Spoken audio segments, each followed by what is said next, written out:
You heard him there. Let's chat live to our U.S. correspondent Sherwin Bryce-Pease joining us from New York. Sherwin, thank you very much. So the White House trying to allay fears, but the markets appear to have a mind of their own. What's the latest?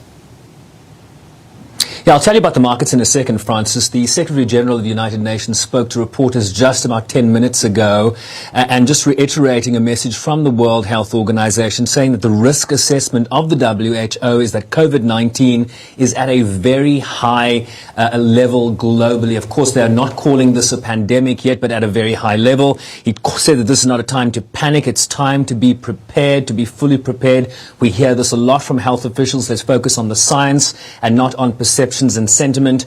And he also quoted Dr. Tedros Ghebreyesus, the WHO Director General, that the greatest enemy right now is not the virus, it's fear, rumor and stigma. But quite correctly, that fear, stigma and rumor one can definitely see on global markets, whether you look at Asian markets, European markets, or how they opened here this morning, dropping precipitously, Francis, over 1,000 points, now at around a drop of 500 points. But we've seen this all week. I'll give you the numbers. Monday dropped 227 points, 1,031 points on Tuesday, 879 on Wednesday, followed by almost 1,200 points, a drop on Thursday, which is the largest drop in a single day in the history of the index. And so we are hearing numbers that the global economy has lost some $5 trillion. And of course, you talk about this knock-on effect, the ripple effect. You hear analysts talking about, if travel stocks are dipping on world markets, this is about people not going to China, people not going to South Korea, that no one wants to go to Iran right now. What does that do? That affects hotel occupancy. That affects people spending money in stores, in restaurants. Restaurateurs and waiters then feel pressure in terms of their employment. So one then sees the supply chain effect. But let's listen to an expert, Francis, rather than take my word for it. FXTM is a global leader in online financial trading and investing. Let's listen to what their global head for currency and market research had to say. We need to see the situation play out. We need a cure, and we need some sort of solution, and this will help the market tenfold. But I will not rely on the central banks to jump in here. Again, the situation has to persist for a good couple of months yet. We've only seen 1 week now in Europe, and 1 week in other countries too.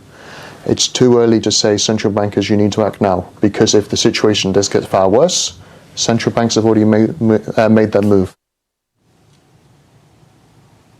And you'll know better than I do, Francis, that markets and investors, they want certainty, whether you're talking about policy certainty. They want to know, as the analyst there talks about, a cure. And unfortunately, we don't have a cure yet. Yeah, and we're seeing the drops in South Africa as well. Our exports going to China, huge impact here potentially as well. But staying in the United States, Sherwin, 60 cases confirmed. Just tell me more what you're hearing about the spread and domestically. Yeah, we talk about the 60 cases, Francis, that have been confirmed by the Centers for Disease Control. But if you look at how the market sentiment is moving in terms of negative territory, there's a lot of uncertainty as to how big this can get. There was a report coming out of California yesterday that Californian authorities, essentially, this is the largest, one of the largest states, in fact, the largest state in the United States in terms of population, I think the 6th or 5th largest economy in the world. They are monitoring some 8,400 possible cases. This is quite a huge rise in sort of the numbers we had been being fed, certainly official numbers that we're seeing here. So the unknowns here, the great risk here is what I think is driving sentiment on world markets. There's not a clear idea of how big this thing could get in the largest economy in the world. And I'll tell you specifically why that is, Francis. There's a case coming out of California, one case near Sacramento, Northern California, where they do not know why this person contracted the virus. She did not travel, this individual did not travel to a country where we have a large outbreak. She didn't travel to China, was not in contact with anyone that was known to come from one of those regions. So a lot of questions, a lot of uncertainty as to why this person got infected, and if this is now airborne, if it's out there in the public, we expect those cases to rise quite fast. Yeah, and that is terrifying. So I've seen on Twitter a lot of buzz about the president not having a scientific mind. Should he lead this effort?